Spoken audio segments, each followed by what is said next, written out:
Da, vă salut! Am ajuns la Canton Fair. Suntem aici de, cred că undeva la 30 de minute. E full de oameni, deci e incredibil cât de mare e locul ăsta. E plin cu diferite produse. Momentan suntem la cele electrice și o să vă las multe informații de aici în episodul ăsta.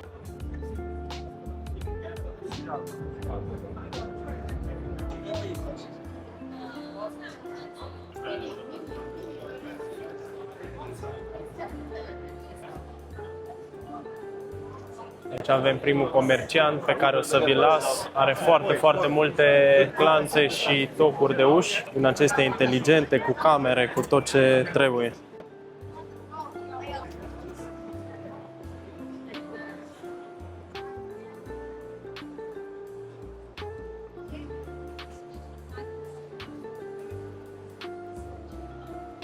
Da, deci citeam o știre acum, cum că de la fiecare an Canton Fair are o creștere de aproximativ 25% cel puțin. Anul ăsta sunt așteptați peste 600.000 de oameni aici. Este foarte mare, deci este imens. Se ține pe o suprafață de aproximativ 10.000 de metri pătrați, doar câteva hale. Produsele diferă, se bazează pe 3 săptămâni și da, o să vă arăt cât mai mulți vânzători în perioada asta.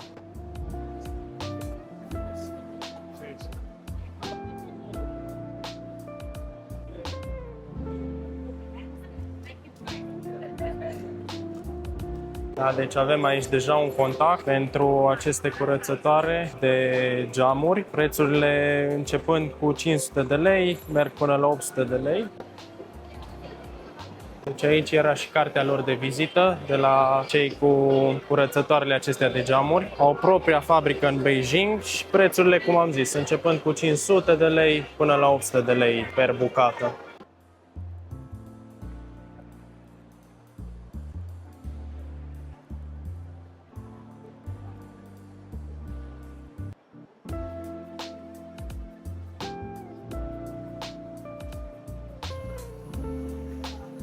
Aici avem practic magazin cu suflante.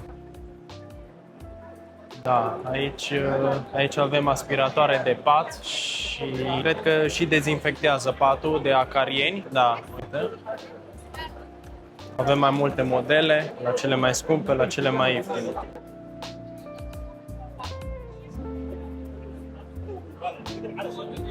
Aici avem un magazin de barbershop. Este unul dintre cele mai mari pe care le-am văzut aici.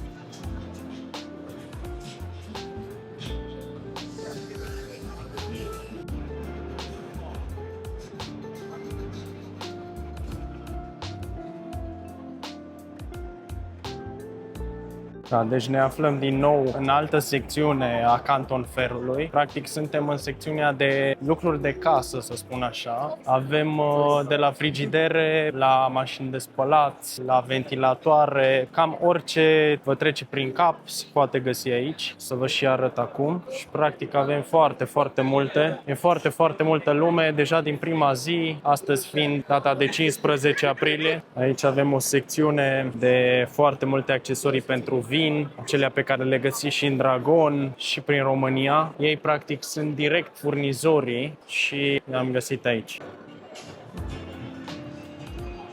Da, deci am ajuns în zona 8.1, practic este singura zonă unde avem mașini electrice și diferite alte utilaje electrice. Aici avem zona de camping. Cred că aici se află și zona de downpipes și de alte exhausturi pentru mașini. Ca să vă faceți o idee, am venit la un exportator de mașini și, după cum vedeți, Xiaomi SU7 și SU7 Ultra, modelul de 1500 de cai, îl putem avea în România la prețul de $78.000 plus transportul pe mare. Cum vi se pare prețul? Aici avem brandul Flamingo, un brand foarte popular și în Europa. Au diferite lucruri pentru mașini. Este un brand de lux la ei, un fel de Mercedes în Europa. Super mișto arată.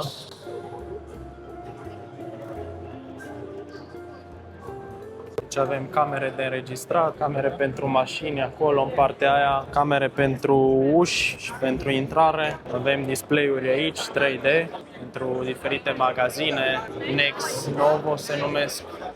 Foarte multe tipuri de vehicule, toate felurile aici, exportatori. Deci sunt display-uri și ecrane pentru mașini, diferite modele care se pot adapta mașinilor. De asta aș putea spune că este dream car-ul meu și după cum v-am spus, se poate achiziționa în mare parte la cel mult $80.000 plus transport până în România. E incredibilă mașina asta. A bătut orice alt competitor direct pe Nürburgring și are undeva la 1500 de cai, 800 de kilometri autonomie, făcută de Xiaomi. Aici avem și un model de BYD, cam cel mai popular model din China. Stă la preț de $16.000 plus taxele vamale și transportul pe apă. Probabil mașina asta o să ajungă în Europa la undeva €20.000. Suntem la o altă expoziție de mașini, foarte, foarte interesante și astea. Au și un mic robot aici.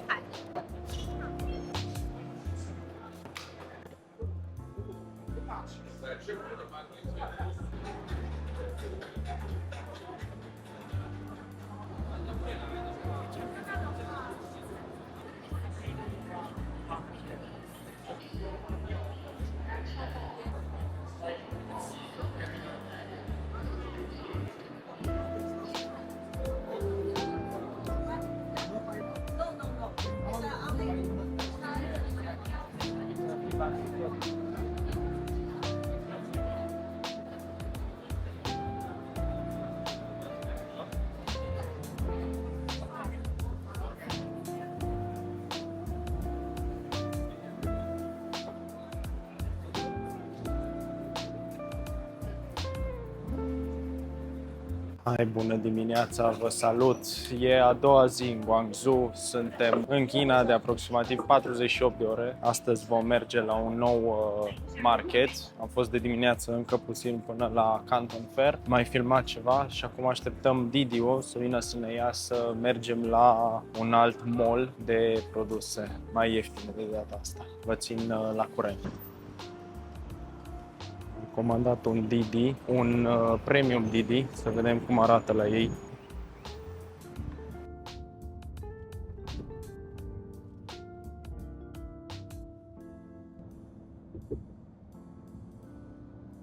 Da, deci ca să vă faceți o idee, Didi aici e foarte, foarte ieftin. Am dat pe o cursă premium, undeva la 20 de lei și am mers 15 minute cu mașina și din aeroport până la hotel a fost un parcurs de cred că 40-50 de minute și a fost 30-40 de lei. Deci este foarte, foarte ieftin, dar și mașinile sunt ieftine în rândul lor.